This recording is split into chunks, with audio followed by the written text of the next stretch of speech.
The Antiquities of the Jews, Volume 1, by Flavius Josephus, Book 3, Chapters 7 and 8. Chapter 7. Concerning the garments of the priests and of the high priest.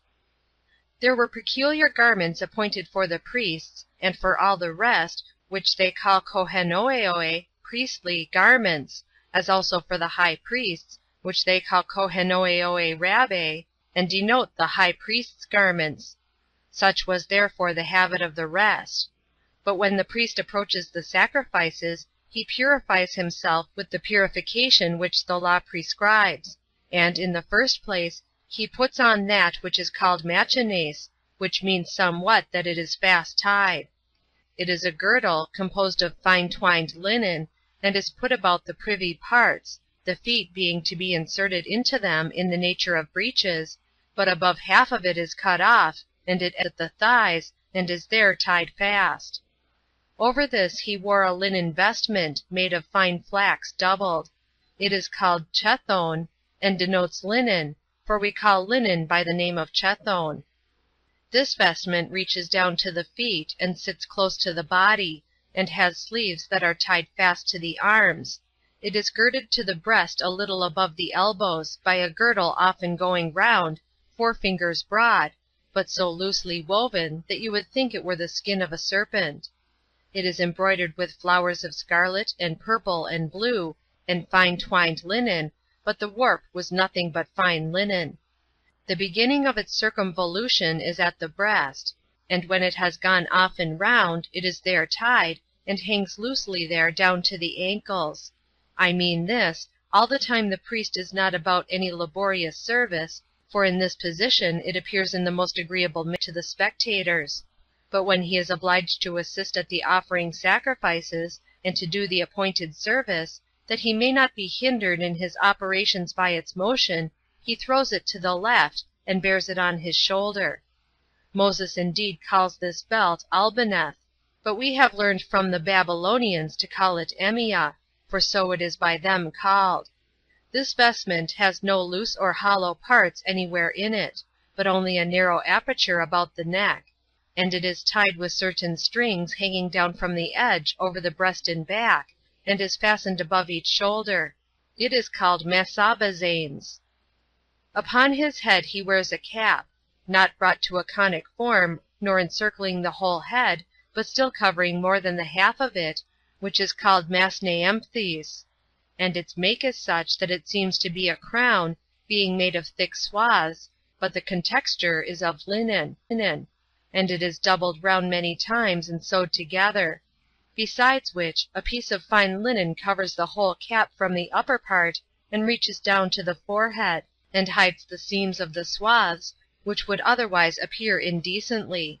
This adheres closely upon the solid part of the head, and is hitherto so firmly fixed that it may not fall off during the sacred service about the sacrifices.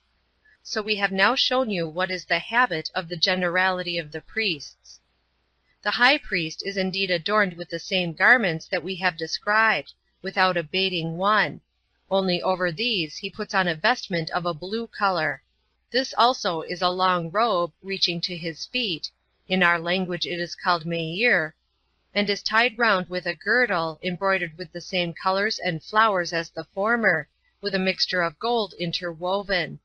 To the bottom of which garment are hung fringes, in color like bonnets, with golden bells by a curious and wonderful contrivance, so that between 2 bells hangs a pomegranate, and between 2 pomegranates a bell. Now this vesture was not composed of 2 pieces, nor was it sewed together upon the shoulders and the sides, but it was one long vestment so woven as to have an aperture for the neck, not an oblique one, but parted all along the breast and the back. A border also was sewed to it, lest the aperture should look too indecently. It was also parted where the hands were to come out. Besides these, the high priest put on a third garment, which was called the ephod, which resembles the epomis of the Greeks. Its make was after this manner. It was woven to the depth of a cubit, of several colors, with gold intermixed and embroidered, but it left the middle of the breast uncovered. It was made with sleeves also, nor did it appear to be at all differently made from a short coat. But in the void place of this garment there was inserted a piece of the bigness of a span, embroidered with gold, and the other colors of the ephod, and was called essen, the breastplate, which in the Greek language signifies the oracle. This piece exactly filled up the void space in the ephod. It was united to it by golden rings at every corner, the like rings being annexed to the ephod, and a blue riband was made use of to tie them together by those rings; so that the space between the rings might not appear empty, they contrived to fill it up with stitches of blue ribands. There were also 2 sardonyxes upon the ephod, at the shoulders, to fix it in the nature of buttons, having each end running to the sardonyxes of gold, that they might be buttoned by them. On these were engraven the names of the sons of Jacob, in our own country letters, and in our own tongue, 6 on each of the stones, on either side; and the elder sons' names were on the right shoulder. 12 stones also were there upon the breastplate, extraordinary in largeness and beauty; and they were an ornament not to be purchased by men, because of their immense value. These stones, however, stood in 3 rows, by 4 in a row, and were inserted into the breastplate itself, and they were set in ouches of gold, that were themselves inserted in the breastplate, and they were made so that they would not fall out. The first 3 stones were a sardonyx, a topaz, and an emerald. The second row contained a carbuncle, a jasper, and a sapphire. The first of the third row was a ligure, then an amethyst, and the third an agate, being the 9th of the whole number. The first of the fourth row was a chrysolite, the next was an onyx, and then a beryl, which Jacob were engraven in these stones, whom we esteem the heads of our tribes, each stone having the honor of a name, in the order according to which they were born. And whereas the rings were too weak of themselves to bear the weight of the stones, they made 2 other rings of a larger size, at the edge of that part of the breastplate which reached to the neck, and inserted into the very texture of the breastplate, to receive chains finely wrought, which connected them with golden bands to the tops of the shoulders, whose extremity turned backwards, and went into the ring on the prominent back part of the ephod. And this was for the security of the breastplate, that it might not fall out of its place. There was also a girdle sewed to the breastplate, which was of the forementioned colors, with gold intermixed, which, when it had gone once round, was tied again upon the seam, and hung down. There were also golden loops that admitted its fringes at each extremity of the girdle, and the high priest's mitre was the same that we described before, and was wrought like that of all the other priests; above which there was another, with swaths of blue embroidered, and round it was a golden crown polished, of 3 rows, one above another, out of which arose a cup of gold, which resembled the herb which we call saccharus; but those Greeks that are skillful in botany call it hyoscyamus. Now, lest any one that has seen this herb, but has not been taught its name, and is unacquainted with its nature, or, having known its name, knows not the herb when he sees it, I shall give such as these are a description of it. This herb is oftentimes in tallness above 3 spans, but its root is like that of a turnip, for he that should compare it thereto would not be mistaken; but its leaves are like the leaves of mint. Out of its branches it sends out a calyx, cleaving to the branch, and a coat encompasses it, which it the leaves of mint. Out of its branches it sends out a calyx, cleaving to the branch, and a coat encompasses it, which it naturally puts off when it is changing, in order to produce its fruit. This calyx is of the bigness of the bone of the little finger, but in the compass of its aperture is like a cup. This I will further describe, for the use of those that are unacquainted with it.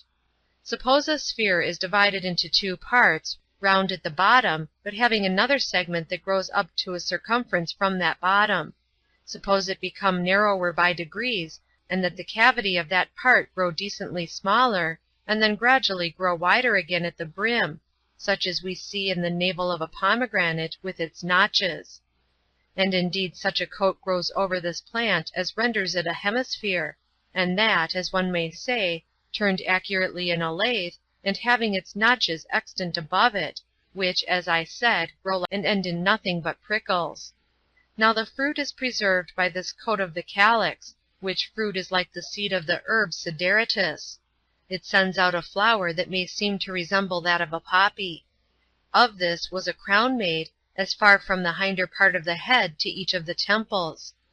But this ephialis, for so this calyx may be called, did not cover the forehead, but was covered with a golden plate, which had inscribed upon it the name of God in sacred characters. And such were the ornaments of the high priest. Now here one may wonder at the ill will which men bear to us, and which they profess to bear on account of our despising that deity which they pretend to honor. For if any one do not consider the fabric of the tabernacle, and take a view of the garments of the high priest, and of those vessels which we make use of in our sacred ministration, he will find that our legislator was a divine man, and that we are unjustly reproached by others. For if any one do without prejudice, and with judgment look upon these things, he will find they are every one made in way of imitation and representation of the universe. When Moses distinguished the tabernacle into 3 parts, and allowed 2 of them to the priests, as a place accessible and common, he denoted the land and the sea, these being of general access to all. But he set apart the 3rd division for God, because heaven is inaccessible to men. And when he ordered 12 loaves to be set on the table, he denoted the year, as distinguished into so many months. By branching out the candlestick into 70 parts, he secretly imitated the decani, or 70 divisions of the planets. And as to the 7 lamps upon the candlesticks, they referred to the course of the planets, of which that is the number. The veils, elements. For the fine linen was proper to signify the earth, because the flax grows out of the earth. The purple signified the sea, because that color is dyed by the blood of a sea shellfish. The blue is fit to signify the air, and the scarlet will naturally be an indication of fire. Now the vestment of the high priest, being made of linen, signified the earth. The blue denoted the sky, being like lightning in its pomegranates, and in the noise of the bells resembling thunder. And for the ephod, it showed that God had made the universe of 4 elements. And as for the gold interwoven, I suppose it related to the splendor by which all things are enlightened. He also appointed the breastplate to be placed in the middle of the ephod, to resemble the earth, for that has the very middle place of the world. And the girdle which encompassed the high priest round signified the ocean, for that goes round and includes the universe. Onyxus declares to us the sun and the moon. Those, I mean, that were in the nature of buttons on the high priest's shoulders. And for the 12 stones, whether we understand by them the months, or whether we understand the like number of the signs of that circle which the Greeks call the zodiac, we shall not be mistaken in their meaning. And for the mitre, which was of a blue color, it seems to me to mean heaven. For how otherwise could the name of God be inscribed upon it? That it was also illustrated with a crown, and that of gold also, is because of that splendor with which God is pleased. Let this explication suffice at present, since the course of my narration will often, and on many occasions, afford me the opportunity of enlarging upon the virtue of our legislator.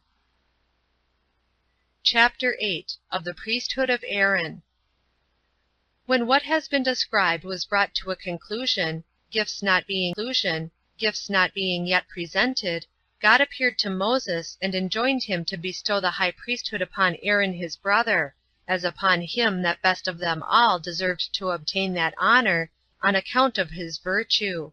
And when he had gathered the multitude together, he gave them an account of Aaron's virtue, and of his good will to them, and of the dangers he had undergone for their sakes. Upon which, when they had given testimony to him on all respects, and showed their readiness to receive him, Moses said to them, O you Israelites, this work is already brought to a conclusion in a manner most acceptable to God, and according to our abilities. And now, since you see that he is received into this tabernacle, we shall first of all stand in need of one that may officiate for us, and may minister to the sacrifices, and to the prayers that are to be put up for us. And indeed, had the inquiry after such a person been left to me, I should have thought myself worthy of this honor, both because all men are naturally fond of themselves, and because I am conscious to myself that I have taken a great deal of pains for your deliverance. But now God himself has determined that Aaron is worthy of this honor, and has chosen him for his priest, as knowing him to be the most righteous person among you. So that he is to put on the vestments which are consecrated to God, he is to have the care of the altars, and to make provision for the sacrifices. And he it is that must put up prayers for you to God, who will readily hear them, not only because he is himself solicitous for your nation, but also because he will receive them as offered by one that he hath himself chosen to this office. The Hebrews were pleased with what was said, and they gave their approbation to him whom God had ordained. For Aaron was of them all the most deserving on account of his own stock and gift of prophecy, and his brother's virtue. He had at that time 4 sons, Nadab, Abihu, Eleazar, and Ithamar. Now Moses commanded them to make use of all the utensils which were more than were necessary to the structure of the tabernacle, for covering the tabernacle itself, the candlestick and the altar of incense and the other vessels, that they might not be at all hurt when they journeyed, either by rain or by the rising of the dust. And when he had gathered the multitude together again, he ordered that they should offer half a shekel for every man, as an oblation to God, which shekel is a piece among the Hebrews, and is equal to 4 Athenian drachmae. Whereupon they readily obeyed what Moses had commanded, and the number of the offerers was 605,550. Now this money that was brought by the men that were free was given by such as were about 20 years old, but under 50, and what was collected was spent in the uses of the tabernacle. Moses now purified the tabernacle and the priests, which purification was performed after the following manner. He commanded them to take 500 shekels of choice myrrh, an equal quantity of cassia, and half the foregoing weight of cinnamon and calamus, this last is a sort of sweet spice, to beat them small, and wet them with a hin of oil of olives, a hin is our own country measure, and contains 2 Athenian koas, or conguises. Then mix them together, and boil them, and prepare them after the art of the apothecary, and make them into a very sweet ointment, and afterward to take it to anoint and purify the priests themselves, and all the tabernacle, as also the sacrifices. There were also many, and those of various kinds, as also the sacrifices. There were also many, and those of various kinds, of sweet spices, that belonged to the tabernacle, and such as were of very great price, and were brought to the golden altar of incense, the nature of which I do not now describe, lest it should be troublesome to my readers. But incense was to be offered twice a day, both before sun rising and at sun setting.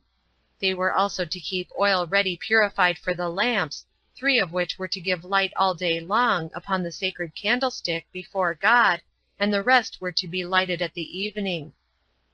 Now all was finished.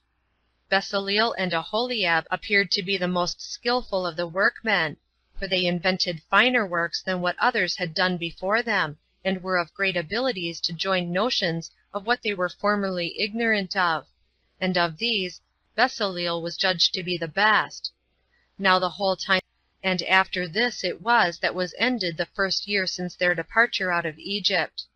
But at the beginning of the 2nd year, on the month Xanthicus, as the Macedonians call it, but on the month Nisan, as the Hebrews call it, on the new moon, they consecrated the tabernacle and all its vessels, which I have already described.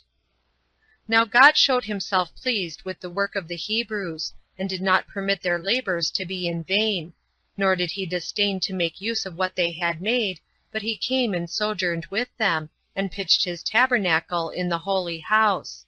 And in the following manner did he come to it. The sky was clear, but there was a mist over the tabernacle only, encompassing it, but not with such a very deep and thick cloud as is seen in the winter season, nor yet in so thin a one as men might be able to discern anything through it, but from it there dropped a sweet dew, and such a one as showed the presence of God to those that desired and believed it. Now when Moses had bestowed such honorary presents on the workmen, as it was fit they should receive, who had wrought so well, he offered sacrifices in the open court of the tabernacle, as God commanded him, a bull, a ram, and a kid of the goats, for a sin offering. Now I shall speak of what we do in our sacred offices in my discourse about sacrifices, and therein I shall inform men in what cases Moses bid us offer a whole burnt offering, and in what cases the law permits us to partake of them as of food. And when Moses had sprinkled Aaron's vestments, himself and his sons, with the blood of the beasts that were slain, and had purified them with spring waters and ointment, they became God's priests. After this manner did he consecrate them and their garments for 7 days together. The same he did to the tabernacle and the incense, as I said, and with the blood of bulls and of rams, slain day by day one, according to its kind. But on the 8th day he appointed a feast for the people, and commanded them to offer sacrifice according to their ability. Accordingly they contended one with another, and were ambitious to exceed one another in the sacrifices which they brought, and so fulfilled Moses' injunctions. But as the sacrifices lay upon the altar, a sudden fire was kindled from among them of its own accord, and appeared to the sight like fire from a flash of lightning, and consumed whatever was upon the altar. Hereupon an affliction befell Aaron, considered as a man and a father, but was undergone by him with true fortitude. For he had indeed a firmness of soul in such accidents, and he thought this calamity came upon him according to God's will. For whereas he had 4 sons, as I said before, the elder 2 of them, Nadab and Abihu, did not bring those sacrifices which Moses bade them bring, but which they used to offer formerly, and were burnt to death. Now when the fire rushed upon them, and began to burn them, nobody could quench it. Accordingly they died in this manner. And Moses bid their father and their brethren to take up their bodies, to carry them out of the camp, and to bury them magnificently. Now the multitude lamented them, and were deeply affected at this their death, which so unexpectedly befell them. But Moses entreated their brethren and their father not to be troubled for them, and to prefer the honor of God before their grief about them, for Aaron had already put on his sacred garments. But Moses refused all that honor which he saw the multitude ready to bestow upon him, and attended to nothing else but the service of God. He went no more up to Mount Sinai, but he went into the tabernacle, and brought back answers from God for what he prayed for. His habit was also that of a private man, and in all other circumstances he behaved himself like one of the common people, and was desirous to appear without distinguishing himself from the multitude, but would have it known that he did nothing else but take care of them. He also set down in writing the form of their government, and those laws by obedience whereto they would lead their lives so as to please God, and so as to have no quarrels one among another. However, the laws he ordained were such as God suggested to him. So I shall now discourse concerning that form of government and those laws. I will now treat of what I before omitted, the garment of the high priest, for he, Moses, left no room for the evil practices of use the divine authority. He left it to God to be present at his sacrifices when he pleased, and when he pleased to be absent. And he was willing this should be known, not to the Hebrews only, but to those foreigners also who were there. For as to those stones, which we told you before, the high priest bare on his shoulders, which were sardonyxes, and I think it needless to describe their nature, they being known to everybody, the one of them shined out when God was present at their sacrifices, I mean that which was in the nature of a button on his right shoulder, bright rays darting out thence, and being seen even by those that were most remote, which splendor yet was not before natural to the stone. This has appeared a wonderful thing to such as have not so far indulged themselves in philosophy as to despise divine revelation. Yet I will mention what is still more wonderful than this. For God declared beforehand by those 12 stones which the high priest bare on his breast, and which were inserted into his breastplate, when they should be victorious in battle. For so great a splendor shone forth from them before the army began to march, that all the people were sensible of God's being present for their assistance. Whence it came to pass that those Greeks, who had a veneration for our laws, because they could not possibly contradict this, called that breastplate the Oracle. Now this breastplate and this sardonyx left off shining 200 years before I composed this book, God having been the transgressions of his laws. Of which things we shall further discourse on a fitter opportunity. But I will now go on with my proposed narration. The tabernacle being now consecrated, and a regular order being settled for the priests, the multitude judged that God now dwelt among being now delivered from all expectation of evils, and as entertaining a hopeful prospect of better times hereafter. They offered also gifts to God, some as common to the whole nation, and others as peculiar to themselves, and these tribe by tribe. For the heads of the tribes combined together, 2 by 2, and brought a wagon and a yoke of oxen. These amounted to 6, and they carried the tabernacle when they journeyed. Besides which, each head of a tribe brought a bowl, and a charger, and a spoon, of 10 derricks, full of incense. Now the charger and the bowl were of silver, and together they weighed 200 shekels, but the bowl cost no more than 70 shekels. And these were full of fine flour mixed with oil, such as they used on the altar about the sacrifices. They brought also a young bullock, and a ram, with a lamb of a year old, for a whole burnt offering, as also a goat for the forgiveness of sins. Every one of the heads of the tribes brought also other sacrifices, called peace offerings, for every day 2 bulls, and 5 rams, with lambs of a year old, and kids of the goats. These heads of tribes were 12 days in sacrificing, one sacrificing every day.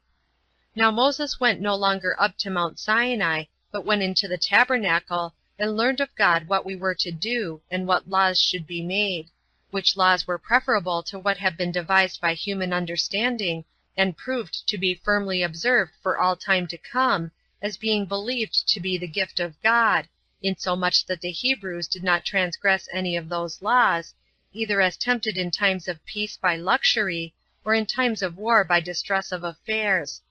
But I say no more here concerning them, because I have resolved to compose another 3 chapters 7 and 8.